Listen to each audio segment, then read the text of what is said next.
예, 우리 다 자리에서 일어서시겠습니다.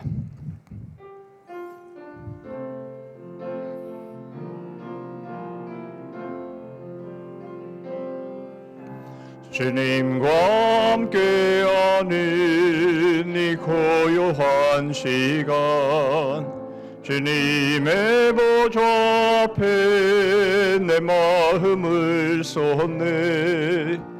모든 것 아시는 주님께 감출 것 없네. 내 마음과 정성 다해 주 바라나이다. 온 마음 다해.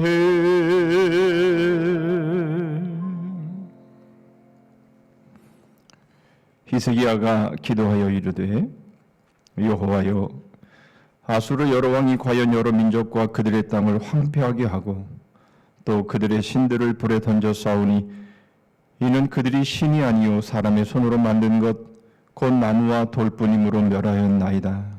우리 하나님 여호와여, 원하건대 이제 우리를 그의 손에서 구원하옵소서. 그리하시면 천하만국이 주 여호와가 홀로 하나님이신 줄 알리이다 하니라. 하나님 아버지, 팬데믹의 재앙 가운데서 오늘도 비대면으로 하나님을 예배합니다. 이러한 힘들고 어려운 상황 속에서 우리 하나님 여호와만이 천하만국의 주이심이 드러나는 그런 예배가 되기를 원합니다. 이 세상에 쓰러져갈 그 모든 것들을 어리석게 쫓아가지 않게 해주시고, 오직 천지를 창조하시고 이 모든 만물을 주관하시고 통치하시며 다스리시는 하나님 앞에 겸손히 무릎 꿇는 예배가 되게 하여 주시옵소서. 예배를 통해 하나님이 홀로 영광을 거두시옵소서. 예수 그리스도의 이름으로 기도하옵나이다. 아멘.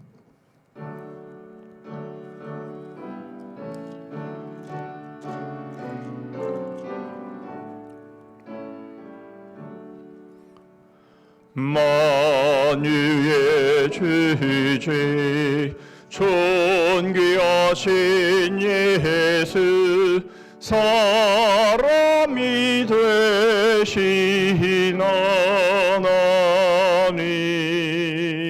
나 사모하여 영원히 섬기 내 영광 되신 주로다. 화려한 동산 무성한 저수목 다 아름답고 묘하나 순전한 예수 더 아름다워 봄 같은 기쁨 주시네. 광명한 해와 명랑한 저 달빛 수많은 별들 빛나나 주 예수 빛은 더 찬란하여 참 비교할 수 없도다.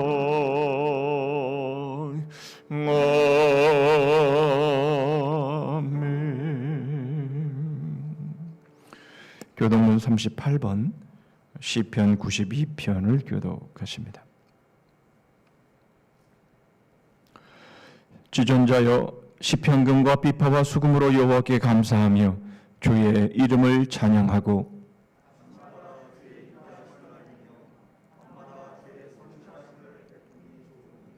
여호와여, 주께서 행하신 일로 나를 기쁘게 하셨으니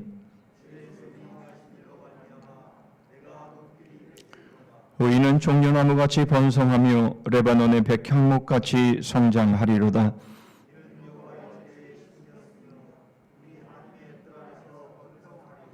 그는 늙어도 여전히 결실하며 진액이 풍족하고 빛이 청청하니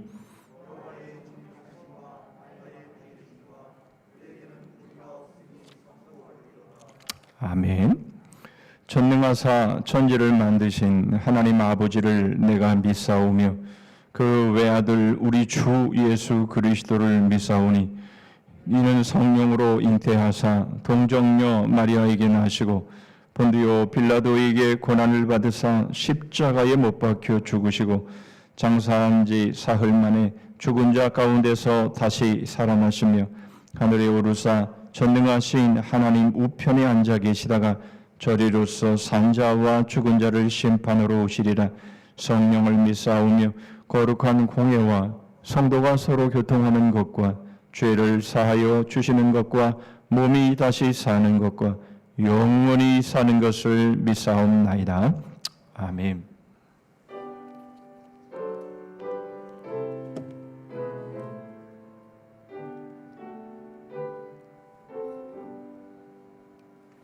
성자의 귀한 몸 날 위하여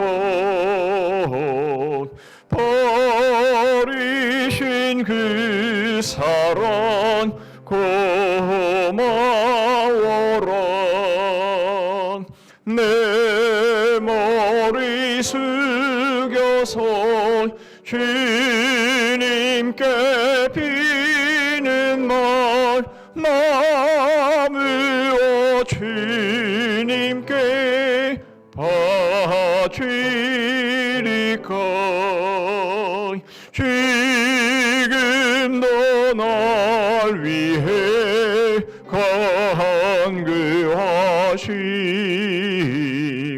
이 옅은 믿음이 나옵나니 주님의 참사랑 고맙고 놀라운 찬송과 기도를 쉬지 않네. 주님의 십자가 나도 지고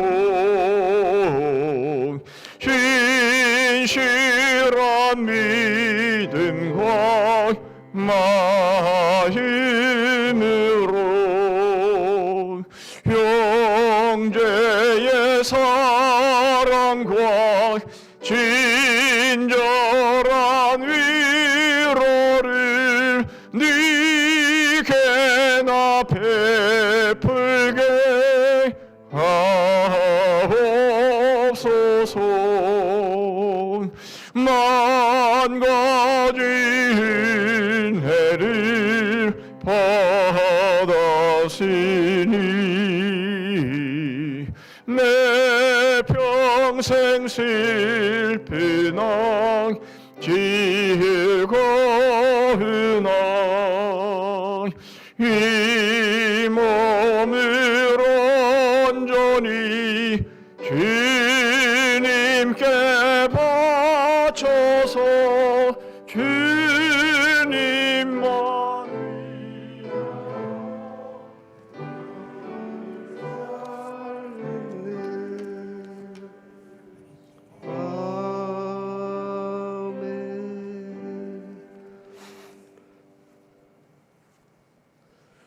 모든 삶의 주관자 되시는 하나님 아버지, 이 시간 코로나로 함께 모여 예배를 드리지 못하지만 영상으로라도 예배를 드릴 수 있음을 감사를 드립니다. 무더위와 코로나19로 어려운 상황 속이지만 모든 성도들 각자의 저수와 일터에서 주님이 주신 사명을 잘 감당하려고 노력하며 살아왔습니다. 그러나 마귀는 우는 사자와 같이 때로는 천사처럼 가장 저희들을 근심걱정과 유혹의 미혹에 빠져가고 각종 미들을 통해 말씀을 멀리하게 하고 육신의 정욕과 안목의 정욕과 이생의 자랑으로 세상과 타협하고 살아가는 것을 아무 죄책감 없게 만듭니다. 저희들을 불쌍히 여기시고 이렇게 어려울 때일수록 더 기도하고 말씀을 더 붙잡고 하나님과 더 가까이 할 수 있도록 지켜주시고 성령께서 도와주시옵소서. 코로나 델타 변이 바이러스로 인한 4차 팬데믹의 상황이 속히 종식되게 하시고 어려움 겪고 있는 국민들의 삶이 회복되게 하시고 이 어려움을 잘 이겨낼 수 있도록 힘을 주시옵소서. 무더위 속에서 고생하시는 의료진들과 자원봉사자들 지켜주시고 백신을 전 국민이 속히 받고 잘 이겨낼 수 있게 도와주시옵소서. 주님의 몸된 교회인 성산교회를 기도합니다. 주님이 피로 사신 교회가 올해 목표와 비전을 주님 앞에 세우고 다짐한 모든 계획들 하나씩 이루어지게 하시고 3300 비전을 속히 이루어가며 발전하는 교회 되게 하시고 이 지역에 하나님의 나라의 축복의 통로가 되고 노아의 방주가 되는 성산교회가 되게 하여 주시고 육체가 연약함으로 고통받는 가정들 이루하여 주시고 아픈 몸과 마음으로 힘든 상황에 있는 주님의 자녀들 하나님의 손으로 치유해 주시고 품어 주시옵소서. 경제적으로 힘든 가정들 하나님의 풍성함으로 채워 주시옵소서. 함께 모이지 못할수록 서로 돌아보고 함께 기도하여 주고 주님의 사랑을 더 나눌 수 있는 모든 직분자들과 복음장들 그리고 성도들 되게 하여 주시옵소서. 주일학교가 말씀이 마무리돼 가고 있습니다. 비대면으로 했지만 그 한 영혼 한 영혼을 위해 기도로 준비하고 말씀 준비하고 성경 교육자들과 교사들이 있습니다. 우리 아이들을 주님 손에 올려드립니다.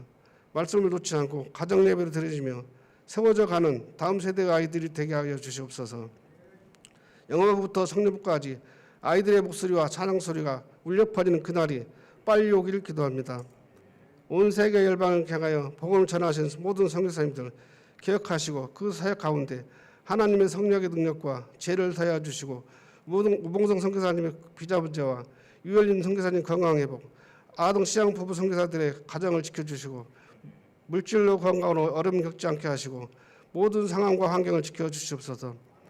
오늘 말씀은 태어나신 목사님 영육간에 강건하게 하시고 살아있고 능력 있는 말씀을 우리의 영혼께 살리는 귀한 말씀 되게 하시고 아멘으로 화답하며 말씀이 삶이 되는 귀한 시간 되게 하여 주시옵소서. 교회를 섬기는 교육자들과 직분자들 하나님의 주신 은혜로 맡은 일 잘 감당하게 하시고 주님 전을 위해 수고하고 헌신하는 모든 손길을 기억하시고 하늘 아버지의 풍성함으로 은혜를 부어주시옵소서. 하나님께 예배드리고 주님 주신 말씀을 마음 깊이 새기고 실천하게 하셔서 이 세상 빛과 소금의 역할을 하고 하나님께 영광을 돌리는 삶을 살게 하여 주시옵소서. 길이요 진리요 생명이 진 예수님 이름으로 기도드렸습니다. 아멘.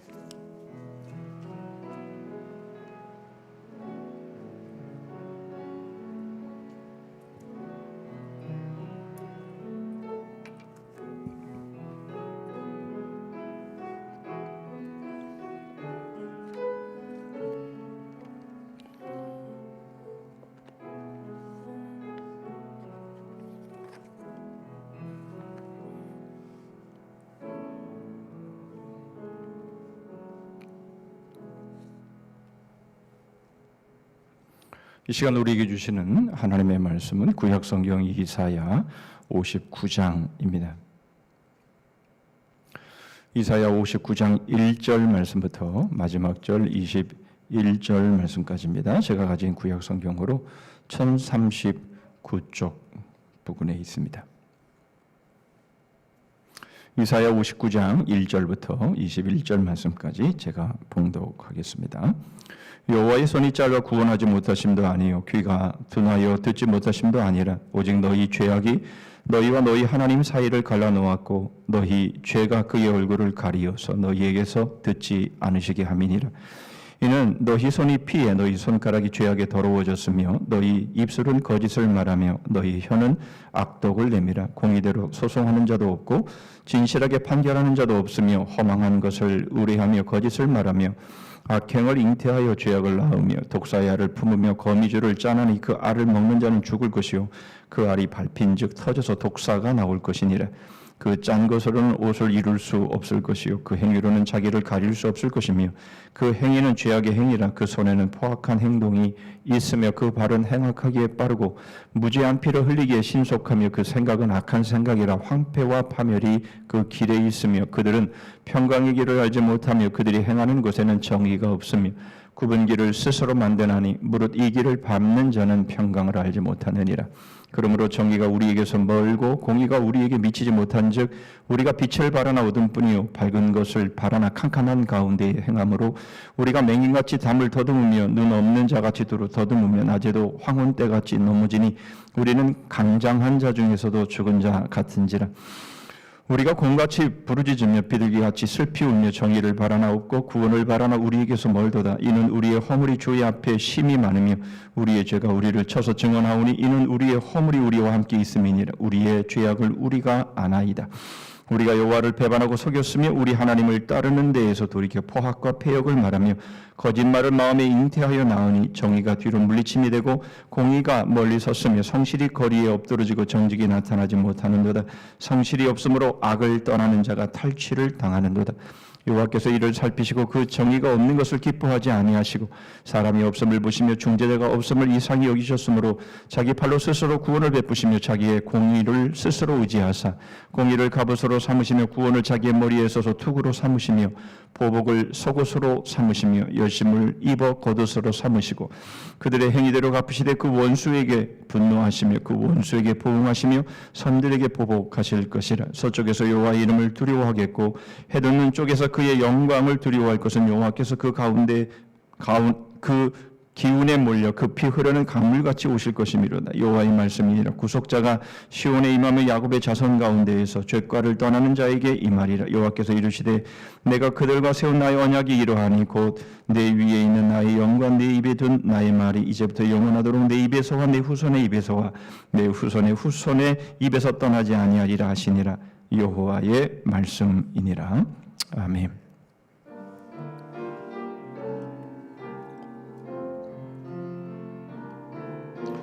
나의 생명을 누리니 주 영광 위하여 사용하옵소서. 내가 사는 날 동안에 주를 찬양하며 기쁨의 제물 되리. 나를 받아 주소서.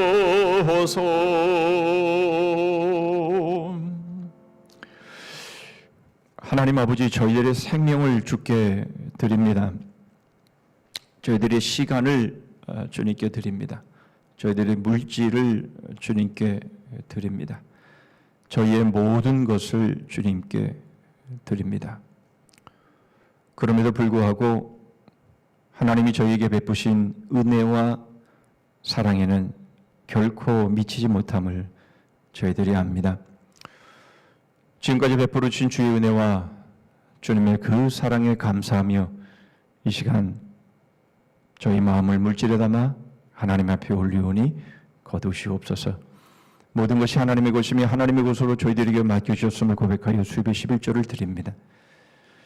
여러 감사의 제목으로 하나님 앞에 나아갑니다.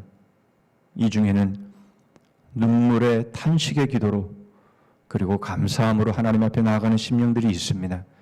주님 연락하여 주시고 그 간절함에 주님 귀 기울여 응답하여 주시옵소서.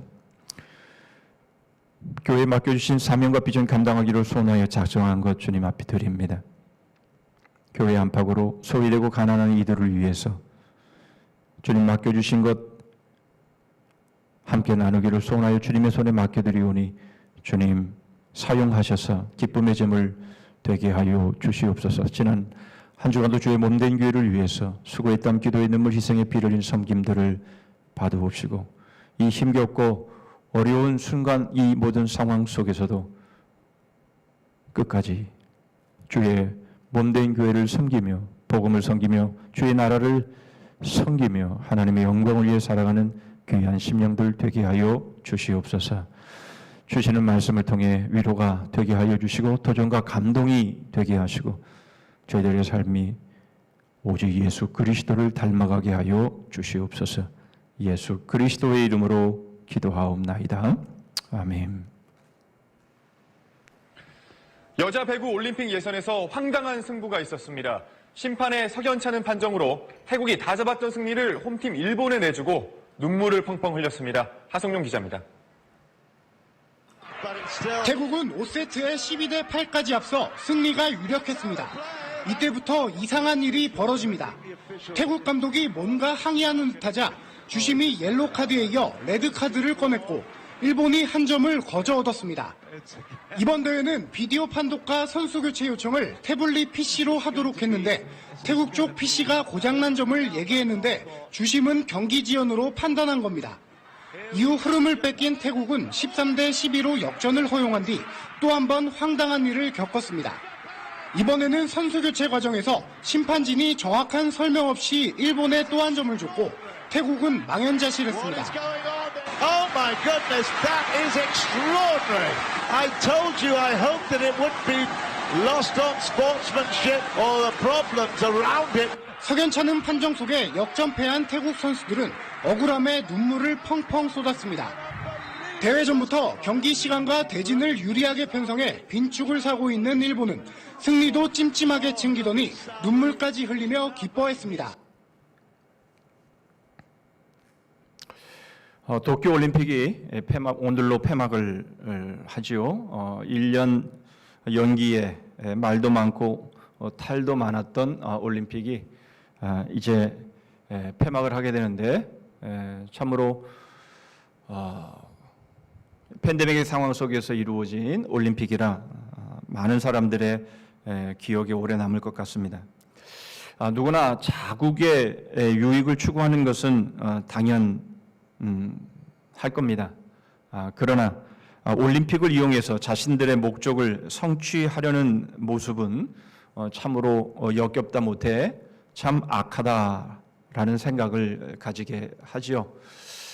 방사능이 들어가 있을 수 있기 때문에 자국민들도 먹지 아니하는 바로 그 농산물을 선수들에게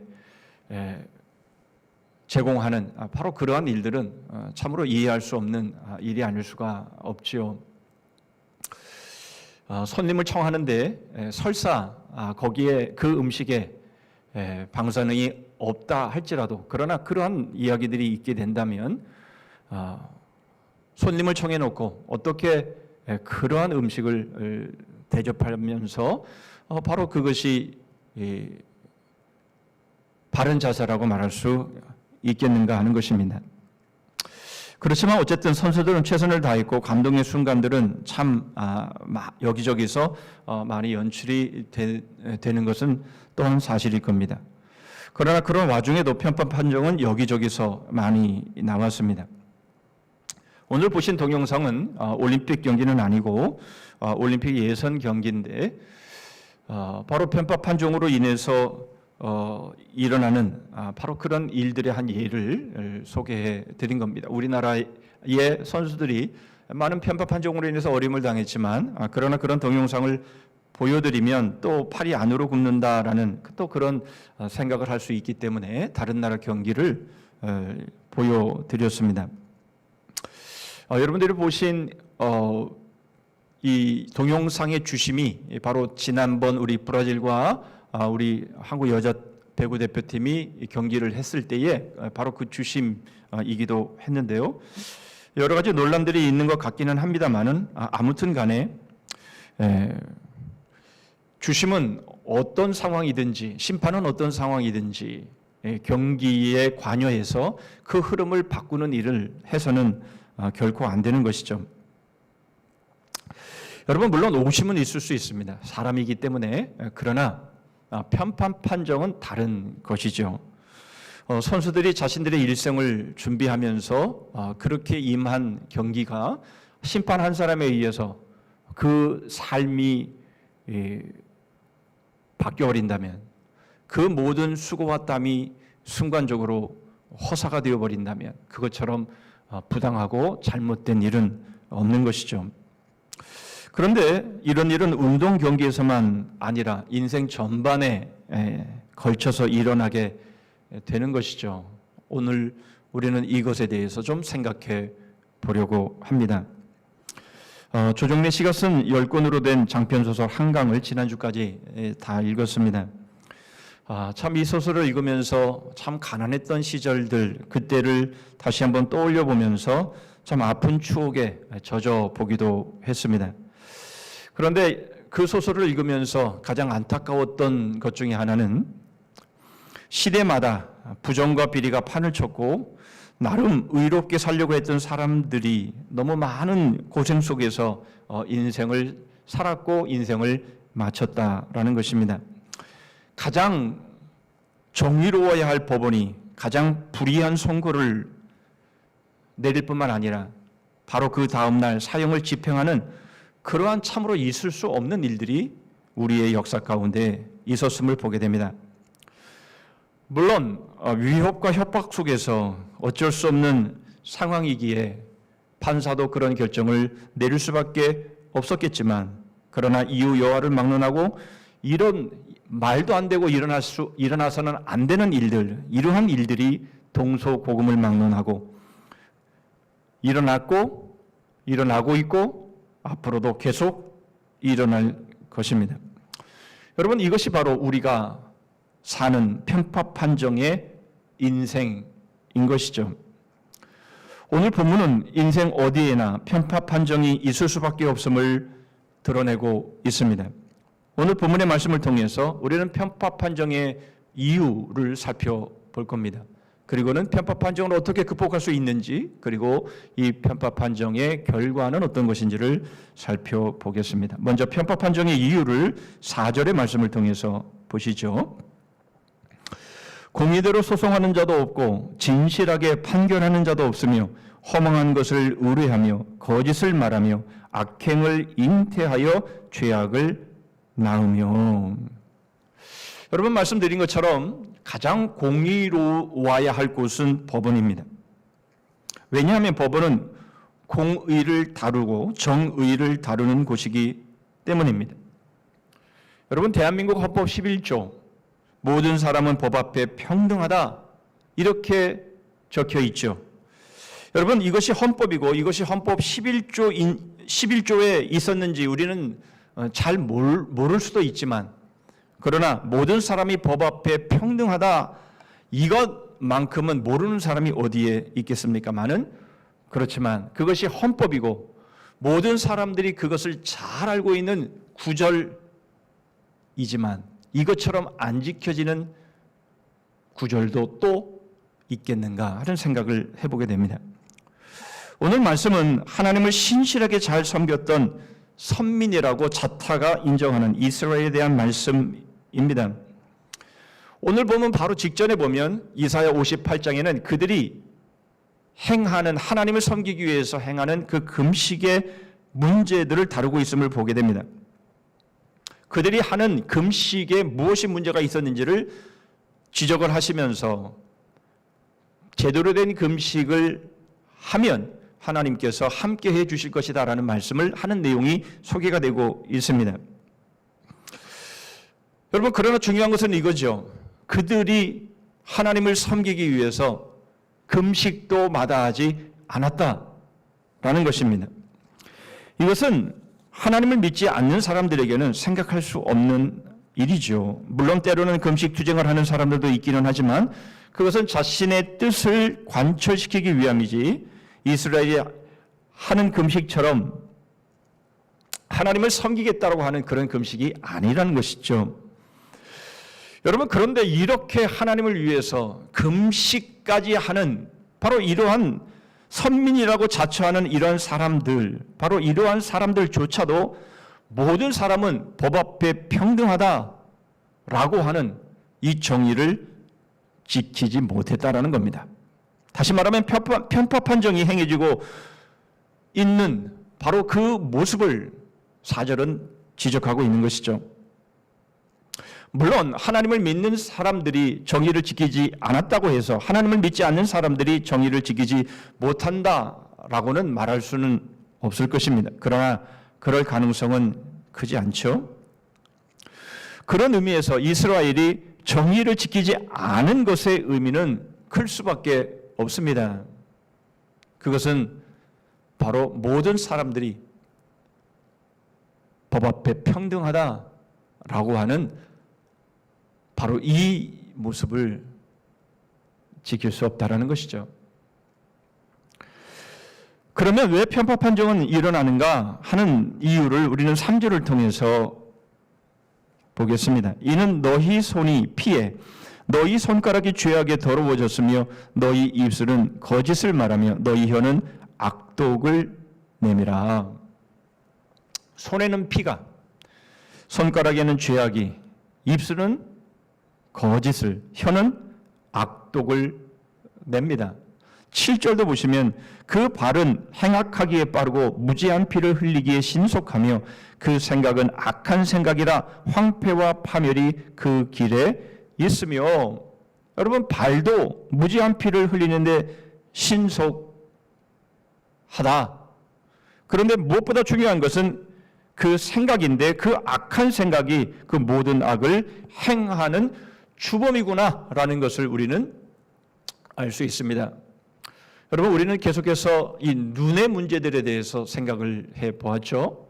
여러분 눈은 바로 보이는 대로 외모로 사람을 판단하고 또 눈에 보이는 우상을 섬기는 바로 이러한 일들, 바로 이것은 마음의 눈의 문제가 있기 때문임을 우리는 생각해 보았습니다. 그런데 바로 이 마음의 눈, 바로 이것 때문에 결국 모든 지체는 정의를 뒤로하고 결국 편파 판정을 행하는 그런 삶으로 이끌어 가더라라는 겁니다. 그러면 마음의 눈은 무엇이 문제입니까? 2절이 그것을 보여줍니다. 오직 너희 죄악이 너희와 너희 하나님 사이를 갈라놓았고 너희 죄가 그의 얼굴을 가리어서 너희에게서 듣지 않으시게 함이니라. 마음의 눈이 왜 문제입니까? 무엇이 문제입니까? 결국 마음의 눈이 하나님을 볼 수 없게 만들었다라는 것입니다. 물론 2절의 말씀은 죄악의 결과 하나님이 그들의 기도를 듣지 않으신다라는 것을 말씀하고 있지만 그것은 마음의 눈이 근본적으로 무엇이 문제인지를 말씀해 주는 것이기도 한 것이죠. 여러분 아담과 하와가 범한 원죄의 모습을 보면 그것은 바로 하나님을 놓친 것에서부터 출발하고 있음을 우리는 보게 됩니다. 하나님은 그들에게 완전한 환경을 만들어 주셨고 마련해 주셨습니다. 창세기 2장 8절로 9절이죠. 여호와 하나님이 동방의 에덴에 동산을 창설하시고 그 지으신 사람을 거기 두시니라. 여호와 하나님이 그 땅에서 보기에 아름답고 먹기에 좋은 나무가 나게 하시니 동산 가운데에는 생명나무와 선악을 알게 하는 나무도 있더라. 아담과 하와는 완전한 환경을 주신 하나님을 놓쳐버렸죠. 하나님의 말씀을 놓쳐버렸습니다. 그리고는 사단의 말에 귀를 기울입니다. 그리고는 하나님이 금하신 선악을 알게 하는 나무의 실과를 따먹어 버린 것이죠. 여러분 이미 하나님은 모든 것을 완벽하게 완전하게 그리고 살아가기에 조금도 부족함이 없도록 하나님은 모든 환경을 마련해 놓으셨지만 그러나 그런 환경을 마련해 놓으신 하나님, 그 하나님을 놓치고 만 것이죠. 더 정확하게 표현한다면 하나님의 말씀을 놓쳤고 결국 사단의 말에 귀를 기울인 겁니다. 여러분 오늘도 다르지 않죠. 하나님은 인간들에게 살아갈 수 있는 환경을 마련해 주십니다. 먹고 살아갈 수 있게 하십니다. 물론 죄악으로 인해서 가시와 엉겅퀴가 나고 우리의 이마에 땀을 흘려야 되는 그러한 인생을 살아갈 수밖에 없지만 그럼에도 불구하고 하나님은 모든 인생들이 이 땅에서 먹고 살아갈 수 있는 모든 환경들을 마련해 주십니다. 그러나 사람들은 거기에 만족하고 감사하지 않고 더 많은 것을 가지려고 하고 그 많은 것을 가지기 위해서 결국 무리한 행동을 하게 되는 것이죠. 그래서 나오는 현상이 바로 편파 판정이 되는 겁니다. 빛과 소금 월간지의 지난 월의 특집의 주제가 노마드였습니다. 저도 노마드라는 말을 들어보지를 못해서 유심히 책을 들여다봤는데 이 노마드라는 이 단어는 유목이라고 하는 단어인데요. 유목민들이 생활하는 그 삶을 노마드라는 단어로 표현을 합니다. 정처 없이 떠도는 것은 아니지만 그러나 어떤 정해진 거처 없이 계속 양들을 먹이며 소떼를 먹이면서 그렇게 오고 가는 그런 삶을 이 노마드라고 표현을 하는 것을 보았습니다. 여러분 사실 우리의 인생이 바로 이 노마드 인생이지요. 나그네의 인생이 바로 노마드의 인생인 것이죠. 아무것도 가지고 온 것이 없이 인생을 살다가 아무것도 가지지 않고 인생을 떠나는 삶이라는 것은 우리가 너무나 잘 알고 있음에도 불구하고 여러분 우리는 이 나그네의 인생 여기에 많은 욕심을 내어서 더 많은 것을 먹고 더 많은 것을 가지려다가 결국 하나님을 놓쳐버리고 결국 자신이 자신의 인생의 주인이 되어서 결국 편파 판정을 일삼는 그런 인생의 삶을 살더라라는 것입니다. 그 글들 중에서는 여러분 이런 글이 있었습니다. 러시아의 소설가 레프 톨스토이가 쓴 사람 단편인데 사람에게는 땅이 얼마나 필요한가라는 그런 단편의 책에 이 파홈이라고 하는 이 사람이 등장을 합니다. 이 파홈이라는 사람은 농부였는데 그러니까 이 사람이 계약을 하나 하게 되는데 해 뜰 때부터 해 질 때까지 그렇게 해서 자신이 밟은 땅, 그 땅을 자신이 갖는 것으로 계약을 하면서 1,000루블을 지불하겠다라는 계약을 체결합니다. 그러니까 1,000루블을 그것이 얼마나 되는지는 잘 모르겠지만 어쨌든 1,000루블을 지불하면서 해가 뜨면서부터 해가 지는 데까지 자기가 다녀온 곳은 자기의 토지가 되는 것이죠. 그러니 이 파움이라는 이 사람은 얼마나 바쁘게 다녔겠습니까? 그렇게 열심히 다녀서 정말 힘들게 어렵게 땅을 밟으면서 그렇게 해지기 전에 돌아오는데 성공은 했습니다마는 결국 피를 흘리며 숨을 거두게 되는 바로 그러한 모습으로 소설을 마감합니다. 그런데 작가가 마지막에 그런 말을 썼더라고요. 악마는 프라다를 입는다라는 말이죠. 여러분, 우리의 삶은 어차피 노마드의 인생인 것이죠. 우리는 이 땅에 아무것도 가지고 온 것이 없고 아무것도 가지고 돌아가는 것이 없음에도 불구하고 이 땅에 사는 동안 하나님이 우리에게 모든 먹고 살아갈 수 있는 환경들을 마련해 주시지만 그러나 그것에 만족하지 않고 우리는 더 많은 것을 얻고자 더 많은 것을 가지고자 탐심과 욕심을 내는 거지요. 그러다가 사단에게 속아서 결국 그런 인생을 살다가 결국 뭔가를 얻은 것 같기는 한데 그러나 결국 모든 것을 다 놓고 비극적으로 죽는 인생의 삶을 살아가더라라는 것이죠. 여러분 이것을 2절에 이렇게 말씀을 하고 있습니다. 너희 죄악이 너희와 너희 하나님 사이를 갈라놓았다라는 것이죠. 여러분 결국 우리의 마음의 눈은 하나님을 향하지 않습니다. 이것이 바로 마음의 눈의 문제인 겁니다. 그 결과 육신의 지체들은 거기에 맞게 행동을 하는 것이죠. 결국 프라다를 입은 악마에게 속아서 결국 노마드의 인생, 그저 아무것도 가지고 온 것이 없고 아무것도 가지고 가지 못하는 그러한 인생임에도 불구하고 더 많은 것을 얻고자 더 많은 것을 영원히 누릴 수 있는 것처럼 그렇게 살아가다가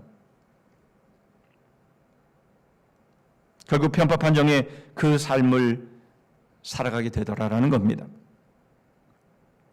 마음의 눈이 하나님을 향하지 않는다면 우리는 편파 판정에서 헤어나오지 못합니다.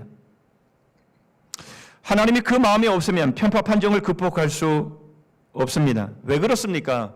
우리는 더 많은 것을 얻어야 되기 때문에 그렇습니다. 더 많은 것을 가져야 하기 때문에 그런 것이죠.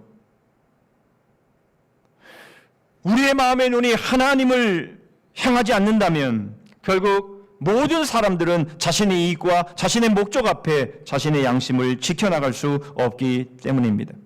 지속적으로 그리고 영원히 그런 삶을 살아갈 수밖에 없는 것이죠. 그래서 이 세상은 기울어진 운동장, 즉 불공평한 세상이 되어 버립니다. 기울어진 운동장은 결국 하나님이 만드신 것이 아니라 바로 하나님을 떠난 인생들이 스스로 자처한 것인 것을 우리는 인정해야 하는 것이죠. 두 번째로 그렇다면 우리는 이 편파 판정의 인생을 어떻게 극복할 수 있습니까? 기울어진 운동장을 어떻게 바로잡을 수 있겠습니까? 우리는 두 과정을 보게 됩니다. 먼저 9절의 말씀을 보시죠. 그러므로 정의가 우리에게서 멀고 공의가 우리에게 미치지 못한즉 우리가 빛을 바라나 어둠뿐이요 밝은 것을 바라나 캄캄한 가운데에 행함으로. 여러분, 편파 판정은 결국 악의 악순환을 가지고 옵니다. 그것으로 인해서 사람들은 더 어려운 인생을 경험하게 되는 것이죠. 그러하기에 사람들은 비로소 정의에 관심을 가지게 되고 정의를 찾습니다. 너무나 힘들기 때문에, 너무도 고통스럽기 때문에, 내가 억울한 일을 당했기 때문에 도대체 정의는 어디 있느냐라는 생각을 하게 되는 것이죠. 그러나 여러분, 안타깝게도 인생에게는 그런 능력이 결여되어 버렸습니다. 9절 이하 15절 말씀까지 계속 정의를 구하지만 정의에 다가갈 수 없는 인생의 모습을 소개하고 있는데 그 절정이 15절 상반절입니다. 성실이 없어지므로 악을 떠나는 자가 탈취를 당하는도다. 여러분, 성실하게 살면 그 보람과 열매가 주어져야 합니다. 그런데 오히려 성실하게 살았는데 탈취를 당하게 되는 상황들이 찾아오는 것이죠. 그렇다면 누가 성실하게 살겠습니까? 여러분, 우리의 삶은 더 이상 정상적인 삶, 의로운 삶은 불가능해지는 것이죠. 아무리 착하게 살고 아무리 성실하게 산다 할지라도 결국 손해를 보는 인생을 살아가게 된다면 결국 사람들은 성실을 포기하게 되고 결국 정의를 포기하게 되며 악에게로 그 삶이 기울어지게 될 수밖에 없는데 바로 하나님을 그 마음에 잃어버린 인생들은 결국 그럴 수밖에 없다라는 겁니다. 그런데 여러분, 우리가 여기서 유의해야 될 것이 하나가 있습니다. 13절입니다. 우리가 여호와를 배반하고 속였으며 우리 하나님을 따르는 데에서 돌이켜 포악과 패역을 말하며 거짓말을 마음에 잉태하여 나으니. 여러분, 성실하게 살고 악에서 떠나 살고자 하는 사람들 역시 여호와를 배반하고 속였으며 하나님을 따르는 데에서 돌이킨 자들이었다라는 것입니다. 다시 말하면 하나님을 떠난 전력이 오늘의 삶에 그대로 나타나는 것이다 라는 것이죠. 조금 심하게 표현한다면 자신이 오염시킨 물을 다시 마시게 된다라는 것입니다. 이것을 성경적으로 표현한다면 자기가 뿌린 것을 자기가 거두는 것이죠. 그런데 사실 이것을 인정하는 사람은 많지 않습니다. 내가 지금 당한 억울한 일, 그것이 내가 예전에 뿌렸던 씨앗을 내가 지금 거두고 있다라고 하는 것을 인정하지 않죠. 그러나 성경은 분명히 그것을 말씀합니다. 12절입니다. 이는 우리의 허물이 주의 앞에 심히 많으며 우리의 죄가 우리를 쳐서 증언하오니 이는 우리의 허물이 우리와 함께 있음이니라. 우리의 죄악을 우리가 아나이다. 여러분, 우리는 억울한 일을 당합니다. 편파 판정을 당하는 것이죠. 나름대로는 성실하게, 나름대로는 정의를 구하면서 그렇게 인생을 살아온 것 같습니다만은, 그러나 그의 이전의 삶을 보면 이미 자신도 수없이 많이 편파 판정을 했고, 결국 내가 지금 억울하고 내가 지금 편파 판정을 받는 이것은 내가 뿌린 것을 거두는 바로 그러한 일에 불과하다라는 것을 우리는 인정해야 하는 것이죠. 여기에 꼭 해당되는 말씀을 주님께서 요한복음 8장 7절에 이렇게 말씀을 하십니다. 그들이 묻기를 맞이 아니하는지라 이에 일어나 이르시되 너희 중에 죄 없는 자가 먼저 돌로 치라. 현장에서 가늠하다 잡힌 여인을 사람들이 예수님을 공경에 몰기 위해서 예수님께 어떻게 하면 좋겠느냐고 물을 때 주님께서 하신 말씀이지요. 죄 없는 자가 먼저 돌로 치라.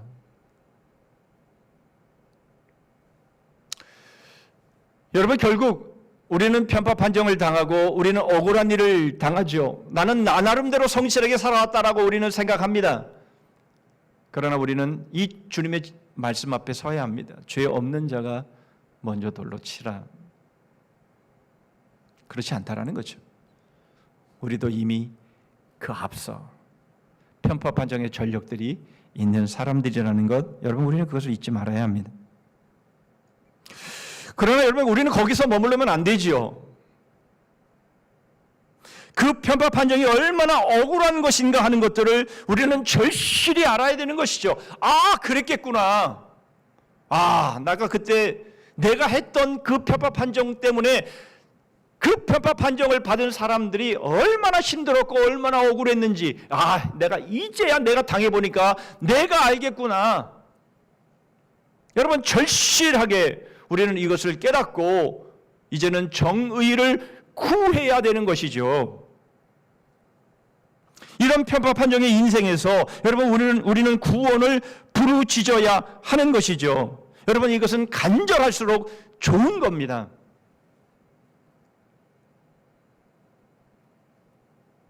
이런 인생에서, 이런 편파 판정의 인생에서 어떻게 구원을 얻을 수 있을까에 대한 간절함, 그 간절함은 깊을수록 좋은 것입니다.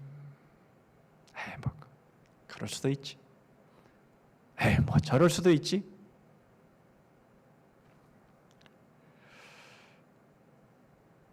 여러분, 편파 판정의 극복 두 번째 과정은 15절 중간부터 16절까지의 소개가 됩니다. 여호와께서 이를 살피시고 그 정의가 없는 것을 기뻐하지 아니하시고 사람이 없음을 보시며 중재자가 없음을 이상히 여기셨으므로 자기 팔로 스스로 구원을 베푸시며 자기의 공의를 스스로 의지하사. 여러분, 인생 중에는 편파 판정을 극복할 수 있는 사람은 한 사람도 없었습니다. 여러분, 참으로 이것은 이상한 일입니다. 여러분, 수많은 사람들이 정의를 부르짖습니다. 정의란 무엇인가? 여러분, 정의에 대해서 알고 싶어하고 정의를 구하지만, 그러나 이상한 일입니다. 정의를 행하는 사람은 한 사람도 없더라라는 것. 참으로 이상한 일입니다. 그러나 그것은 사실입니다. 우리는 이것을 잊지 말아야 합니다. 나는 정의로운 것 같고 나는 정의를 이룰 수 있을 것 같습니다만은, 그러나 여러분, 성경은 아니라고 말씀합니다. 우리 모두는 편파 판정에서 벗어날 수 없는 사람들입니다. 우리는 항상 내가 주관이 되고 항상 내가 기준이 되어서 판단하고 결정하고 행동하는 그 모든 것들은 분명 편파 판정이기 때문에 그렇습니다. 하나님은 이것을 기뻐하지 않으십니다. 왜냐하면 하나님은 정의 그 자체이시기 때문입니다. 그래서 하나님은 스스로 구원을 베푸십니다.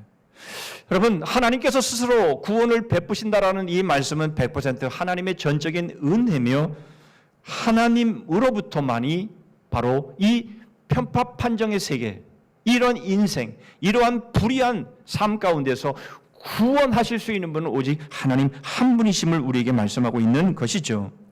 이것은 20절에 이렇게 소개하고 있습니다. 여호와의 말씀이니라. 구속자가 시온에 임하며 야곱의 자손 가운데에서 죄과를 떠나는 자에게 임하리라. 여러분, 구속자가 시온에 임합니다. 구속자는 당연히 예수 그리스도이시죠. 시온은 바로 하나님의 언약궤가 있는 것을 상징적으로 말하고 있는 겁니다. 21절이죠. 여호와께서 이르시되 내가 그들과 세운 나의 언약이 이러하니 곧 내 위에 있는 나의 영과 내 입에 둔 나의 말이 이제부터 영원하도록 내 입에서와 내 후손의 입에서와 내 후손의 후손의 입에서 떠나지 아니하리라 하시니라. 여호와의 말씀이니라. 바로 여호와 하나님의 그 언약, 후손의 후손으로 이어지며 영원한 언약을 세우시겠다라고 하는 그 언약이 누구입니까? 바로 예수 그리스도인 것이죠. 예수 그리스도는 영원한 하나님의 언약입니다.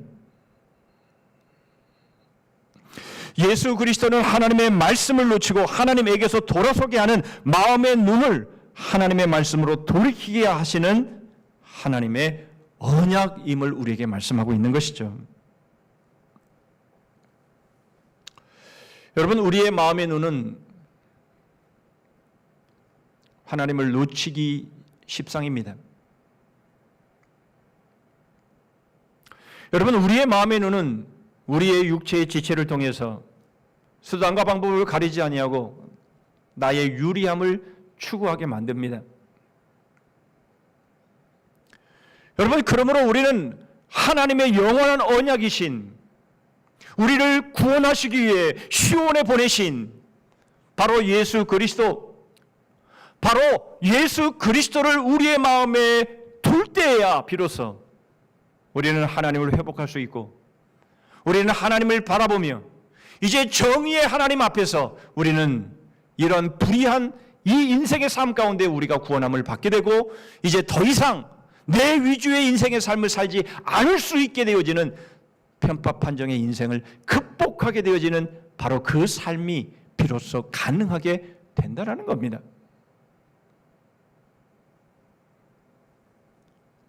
여러분, 우리의 편파 판정은 오직 예수 그리스도 안에서만 극복될 수 있습니다. 우리가 억울함을 당해서 도대체 정의가 어디 있어? 그 정의에 대해서 우리가 간절하게 찾게 될 때에, 간절하면 간절할수록 바로 그 정의는 오직 예수 그리스도 안에 있음을 우리는 발견하게 되는 것이죠.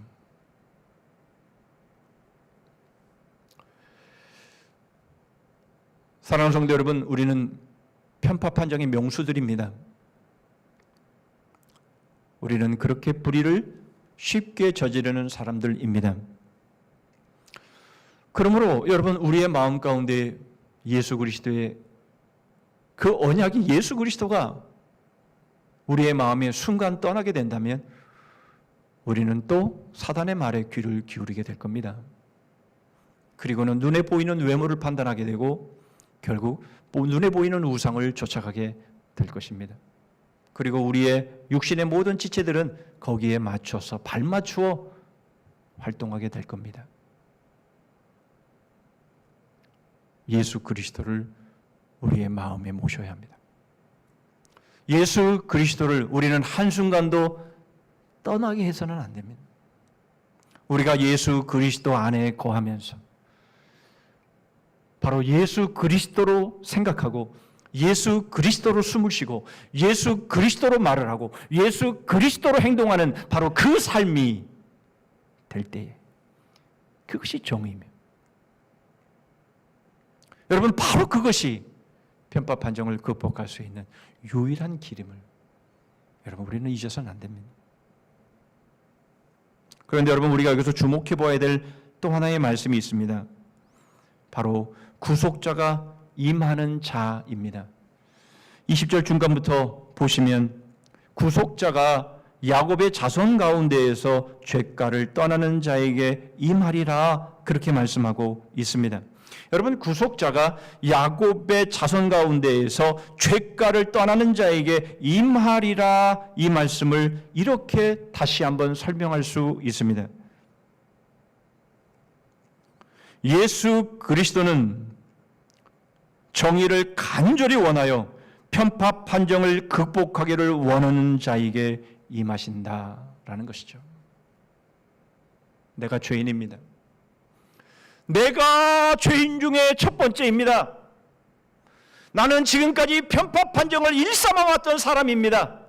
나는 항상 내가 기준이 되고 항상 내가 나의 위주가 되어서 모든 사람을 평가했고 모든 사람을 판단했습니다. 내가 죄인입니다. 그러나 이것이 얼마나 잘못됐는지를 이제 깨닫습니다. 주님만이 정의이시며 주님만이 하나님의 영원한 언약이시며 주님만이 죄악된 이 모습에서 건져낼 수 있는 유일한 구속자이십니다. 여러분, 이게 구원입니다. 예수 믿고 천국 가는 게 구원이 아니라, 예수 믿고 천국만 가면 되는 것이 아니라, 이러한 불의 가운데서, 이러한 편파 판정의 인생 가운데서 어떻게 하면 구원받을 수 있을까? 어떻게 하면 하나님을 놓치지 않을 수 있을까? 그런 간절함으로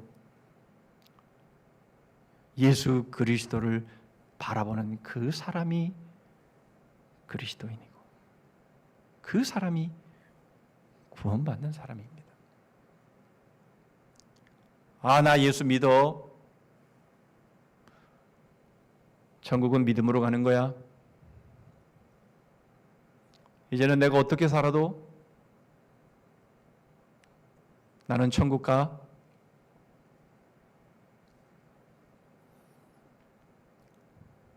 그렇지 않습니다. 이 편파 판정의 인생 가운데서 내가 억울함을 당하고 내가 말할 수 없는 그런 고통 가운데서 내가 다른 사람들을 얼마나 아프게 만들었고 내가 다른 사람에게 얼마나 상처를 주었는지를 뼈저리게 느끼면서 하나님, 나는 이런 인생에서 도무지 더 살아갈 수 없습니다. 나의 유익을 위해서 다른 사람을 얼마나 많이 상처를 주었고 얼마나 많이 짓밟았는지 하나님 생각만 해도 몸서리 쳐집니다. 하나님, 나는 이런 인생을 더 살고 싶지 않습니다. 하나님, 이러한 내 자신의 모습 가운데서 나를 건져 주십시오. 나를 구원해 주십시오. 예수 그리스도만이 나의 구원자이십니다. 라는 바로 그 고백이 구원이고, 바로 그런 고백하는 사람이 그리스도인이고, 바로 그 사람이 편파 판정을 극복할 수 있는 사람입니다.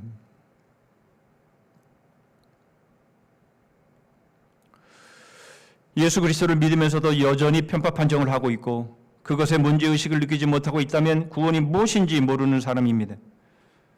여러분, 이런 사람에게 어떤 결과가 주어지는지 편파 판정의 결과를 우리는 1절을 통해서 보게 됩니다.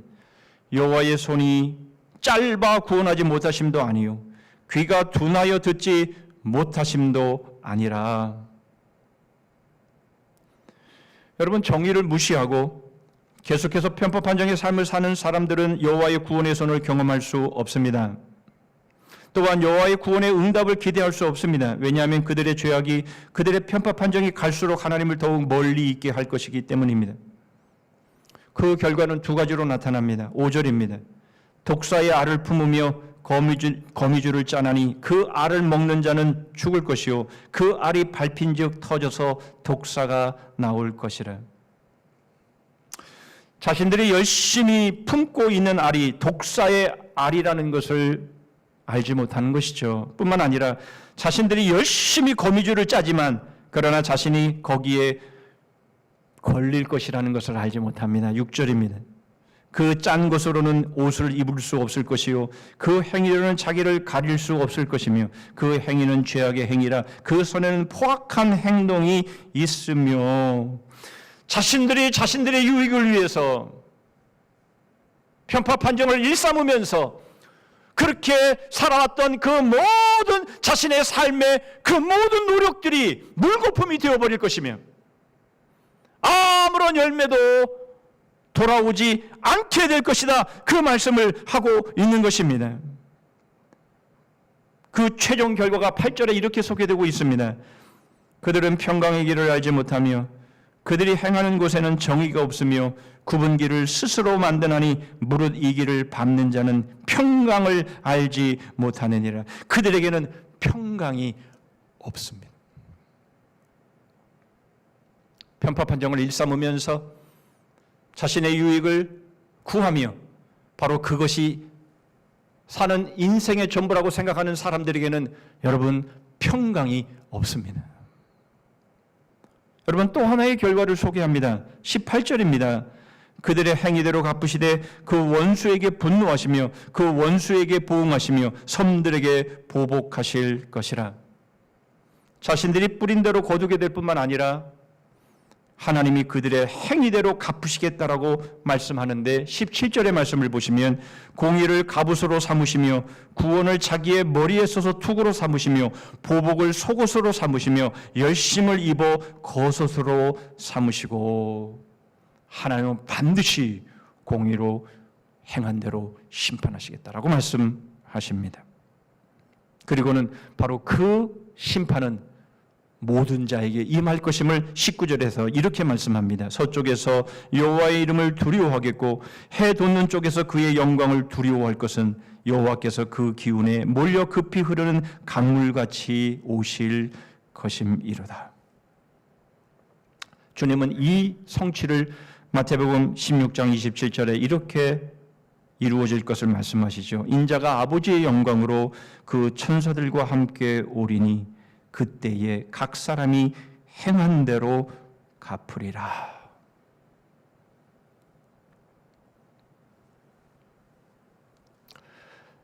편파 판정의 인생은 결국 예수 그리스도 안에서 극복이 되지만 그러나 예수 그리스도를 조차 살아가지 않는다면 결국 그 편파 판정의 그 모든 행위들은 주님이 그대로 갚으실 것을 말씀하고 있습니다.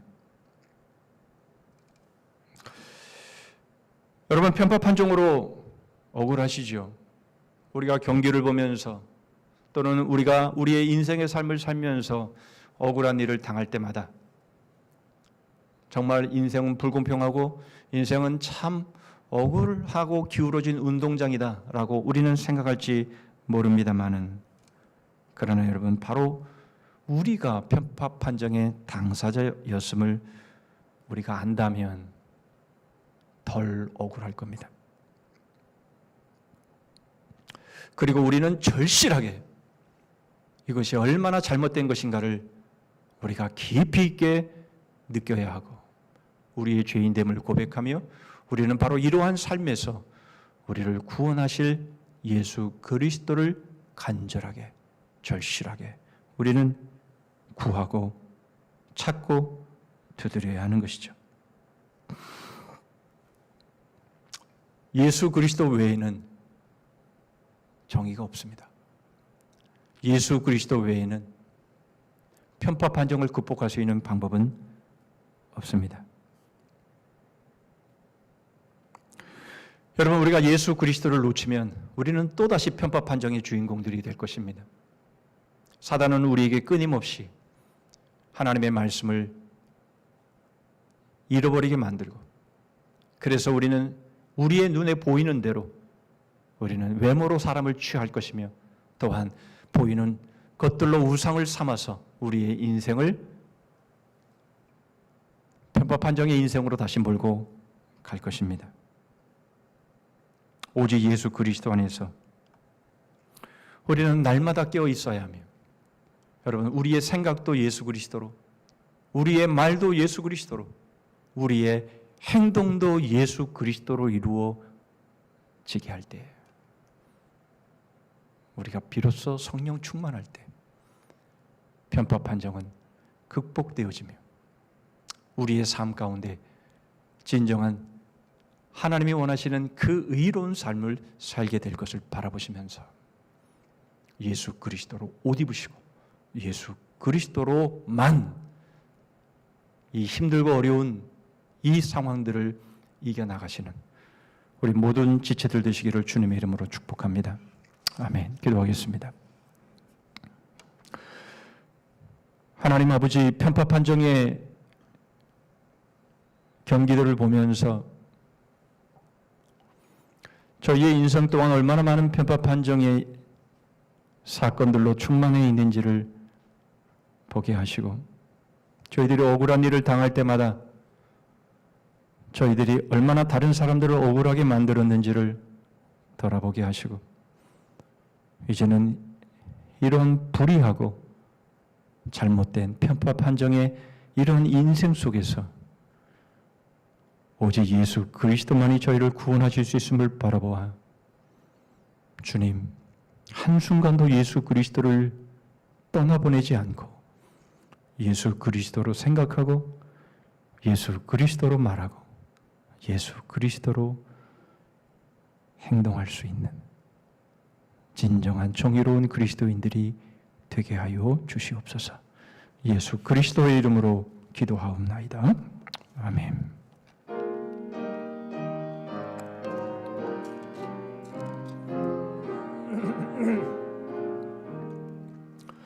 옳은 길 따르라 의의 길을, 세계 만민의 참된 길, 이 길 따라서 살기를 온 세계에 전하세. 만 백성이 나갈 길, 어둠 밤 지나고 동튼다. 환한 빛 보아라 저 빛, 주 예수의 나라 이 땅에 곧 오겠네 오겠네. 주 예수 따르라 승리의 주, 세계 만민이 나아갈 길과 진리요 참 생명, 내 창검을 부수고 다 따르라 화평왕. 어둠 밤 지나고 동튼다. 환한 빛 보아라 저 빛, 주 예수의 나라 이 땅에 곧 오겠네 오겠네. 놀라운 이 소식 알리오라. 세계 만민을 구하려 내 주 예수를 보내신 참 사랑의 하나님, 만 백성이 따를 길, 어둠 밤 지나고 동튼다. 환한 빛 보아라 저 빛, 주 예수의 나라 이 땅에 곧 오겠네 오겠네. 고난 길 헤치고 찾아온 길, 많은 백성을 구한 길, 모두 나와서 믿으면 온 세상이 마침내 이 진리에 살겠네. 어둠 밤 지나고 동튼다. 환한 빛 보아라 저 빛, 주 예수의 나라 이 땅에 곧 오겠네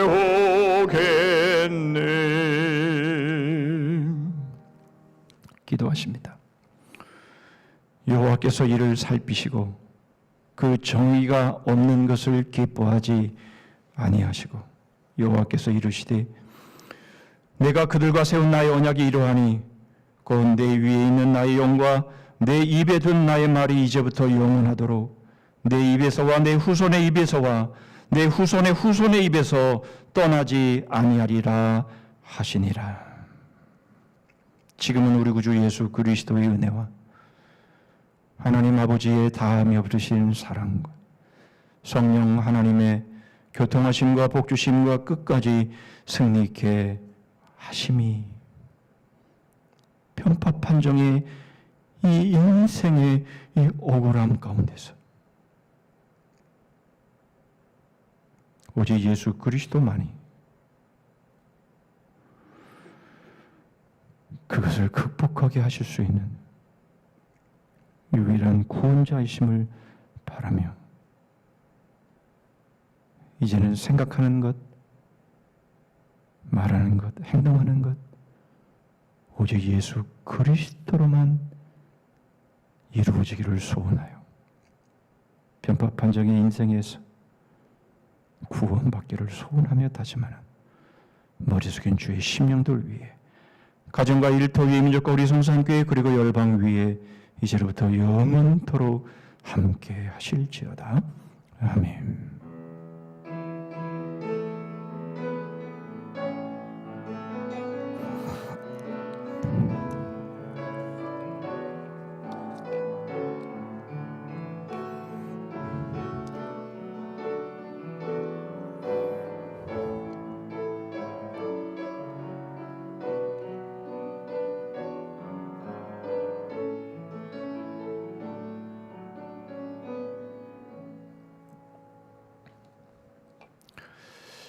몇 가지 교회 소식 나누겠습니다. 정부의 새로운 방역 지침이 내려졌는데요. 이제 2주간 더 사회적 거리두기 4단계를 연장하는 것으로 발표를 했습니다. 그런데 조정이 있는 것은 우리 교회는 좌석의 10%의 인원수만큼은 대면에서 예배할 수 있도록 그렇게 정해졌기에 이제 다음 주일부터는 우리가 9시 예배 그리고 11시 예배 두 번에 걸쳐서 우리가 대면 예배를 드리도록 하겠습니다. 9시 예배는 보통 지금의 흐름으로 놓고 보면 충분히 9시 예배에 참여하셨던 분들은 나오셔도 전혀 인원수에는 문제가 되지 않을 것 같습니다. 그리고 혹 11시 예배를 드리시는 분들 가운데도 오전 9시 예배를 참석을 하신다면 40명의 그런 그 인원 제한에 문제가 없을 것 같습니다. 그리고 이제 11시 예배에 나오시는 분들도 뭐 흐름으로 놓고 보면 그렇게 크게 인원수가 오버될 것 같지는 않지만 그래도 혹 모르기 때문에 11시 예배에 참여하기를 원하시는 분들은 문자로 우리 김인영 전사님한테나 뭐 교육자들한테 좀 통보를 좀 해주시고 제가 11시 예배에 참여하겠습니다. 이렇게 문자 한번 넣어주시고 만약 문자가 안 되면 뭐 전화도 해주시든지 그렇게 좀 먼저 좀 연락을 해주신다면 저희들이 좀 어려움이 없겠습니다. 그러나 꼭 그렇지 않는다 할지라도 또 다른 예배에 다른 공간들이 있으니까 마련을 해놓을 테니까 다음 주부터는 예배하기를 원하시면 얼마든지 나오시고 그러나 아직 마음 가운데 불안함이 있거나 또는 뭐 내가 혹 옮길 수 있는 가능성이 있겠다 싶은 그런 여러 가지 좀 증상들이 있는 분들은 계속해서 영상 예배로 참여하셔도 좋겠습니다. 그리고 수요 기도회는 해오던 대로 오전 10시 30분에 대면 예배로 진행을 하겠습니다. 수요 기도회는 원하시는 분들은 나오셔서 예배하시면 되겠고요. 나머지 부분들은 주보를 참고해 주시고 우리 조익필 목사는 한 주간 이제 휴가를 다녀옵니다. 휴가 잘 다녀올 수 있도록 기도해 주시면 감사하겠고요. 그리고 이제 청년부 말씀 축제가 14일 토요일, 15일 주일 이렇게 이틀 동안 있게 됩니다. 하나님 나라 임하소서라는 주제로 열리게 되는데요. 여러분 비대면으로 이루어지는 것이기에 여러분 더 많이 관심을 가져주시고 또 위해서 기도해 주시면 감사하겠습니다. 폭염이지만 그래도 아침 저녁으로는 좀 서늘한 바람이 또 불어오는 것 같기도 합니다. 여러분 이제 또 더위 가운데도 건강하시고 팬데믹의 상황 가운데도 또 잘 방역 잘 지키시고 영육간에 건강하실 수 있도록 하시기를 바랍니다. 우리 다 자리에서 일어서시겠습니다. 연구표 남성들 시작.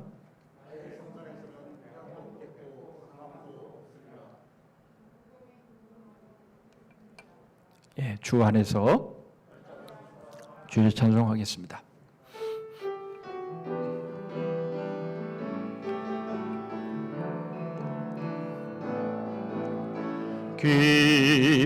기뻐하며 승리의 노래 부르리. 그 백성 주가 회복시키시네.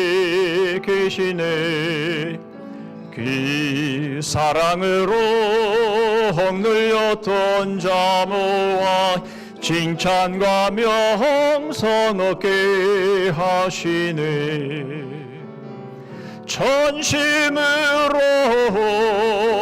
기뻐하리. 전능의 왕 함께 하시네. 기뻐 외치며 주께 두 손 들리 춤을 추며